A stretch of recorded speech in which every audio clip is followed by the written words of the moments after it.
মৃত্যুবরণ করলেন। সেদিনের ঘটনা একটু খেয়াল করেন, একটু বুঝেন, নিজের বিবেককে খাটান। সেদিন যেদিন তাকে মৃত্যুবরণ আল্লাহ পাকের ইশারায় যখন তার মৃত্যু হলো, মৃত্যুর পর বিখ্যাত সাহাবী আবু যার গিফারী রাদিয়াল্লাহু তাআলা তিনাকে কবরে রাখার আগে কবরকে বেশ কয়েকটা প্রশ্ন করেছিল। কবর, আতাদুরি মানিল্লাতী দিনা বিহা ইলাইকা, হে কবর, আজকে তোর মধ্যে কাকে রাখছি তুই কি জানিস? কবর থেকে কোনো আওয়াজ আসছে না।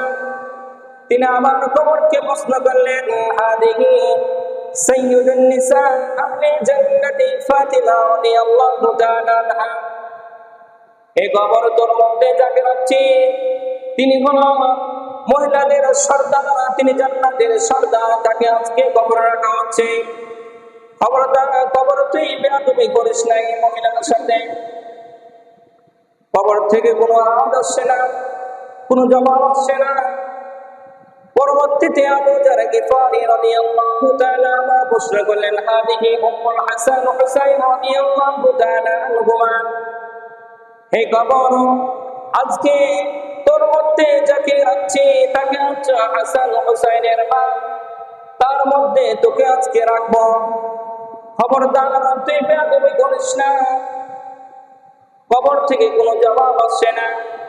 আবার কবরকে আবু যার গিফারী রাদিয়াল্লাহু তাআলা প্রশ্ন করছেন, হাদিহি সাউদাতুন রাদিয়াল্লাহু তাআলা আলী রাদিয়াল্লাহু তাআলা আনহা, আজকে যাকে রাখছি আল্লাহ পাক যাকে দুনিয়াতে বাপ করে পাঠিয়েছেন কাফেরদের জন্য, তার স্ত্রীকে আজকে তোর মধ্যে রাখছি, তুই বেয়াদবি করিস না।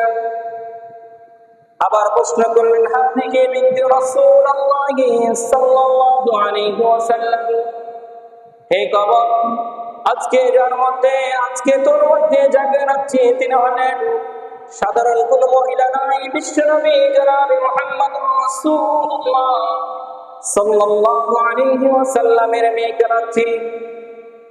এবার আল্লাহ রাব্বুল আলামিন কবরের জবাব করে দিলেন।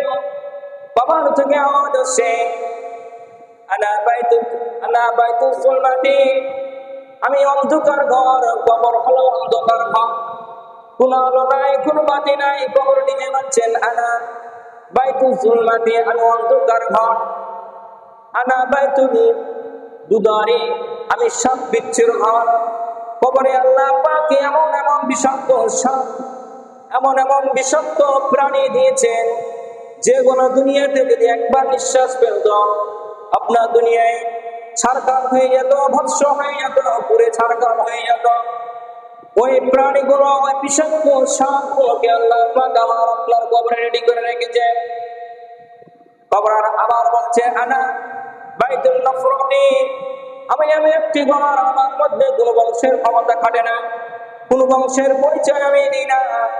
তোমার যদি আমল যদি ভালো হয়, তুমি যদি আমল যদি ভালো করে আসতে পারো, তাহলে আমি তোমার সাথে ভালো ব্যবহার করব। আর তোমার যদি আমল যদি খারাপ হয়ে যায়, তোমার সাথে আবার চূড়ান্ত ফয়সালা হয়ে যাবে। চিন্তা করে, যে মহিলাকে আল্লাহ নবী, বিশ্ব নবী জনাব মুহাম্মদুর রাসূল